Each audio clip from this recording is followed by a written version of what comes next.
The Brazil sprint qualifying has just wrapped up in a tough day for Ferrari, but a great day for Kimi Antonelli. The only sunny day of the weekend. Here's everything you missed in your sprint qualifying. Too long, didn't race. SQ1 began and Yuki Tsunoda's troubling Friday continued, struggling to find pace after he lost so much track time during practice after he spun out and damaged his front wing in FP1.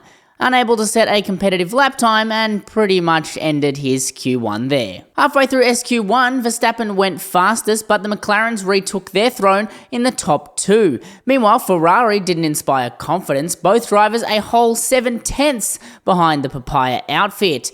But that didn't stop the fans from shouting, "Forza Ferrari!" Out in SQ1 was Colapinto, Lawson, Tsunoda, Ocon and Sainz.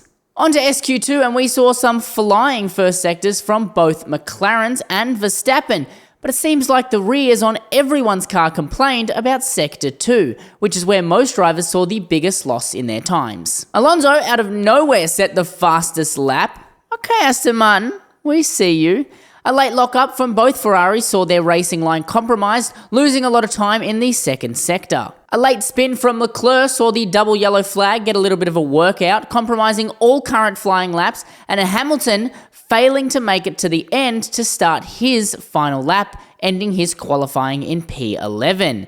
But the spin actually did save Leclerc from a flying Pierre Gasly. Out in SQ2 was Hamilton, Albon, Gasly, Bortoleto and Behrman. On to SQ3 where the softs go on. This didn't bode well for most drivers as no one had really put time into them during FP1. McLaren were taking full advantage of the weather today before the storm comes in tomorrow, especially because their car seems to get affected the most by the gusts of wind. Verstappen again after a first flying sector struggled in the low speed corners of Sector 2 and he was very unhappy about his car. Maybe he should get a Volkswagen. I've never had issues in low speed corners.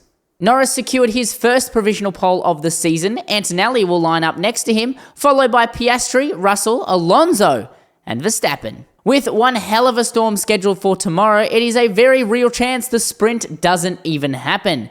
But only time will tell. And that's all for your Brazil sprint qualifying. Too long? Didn't race.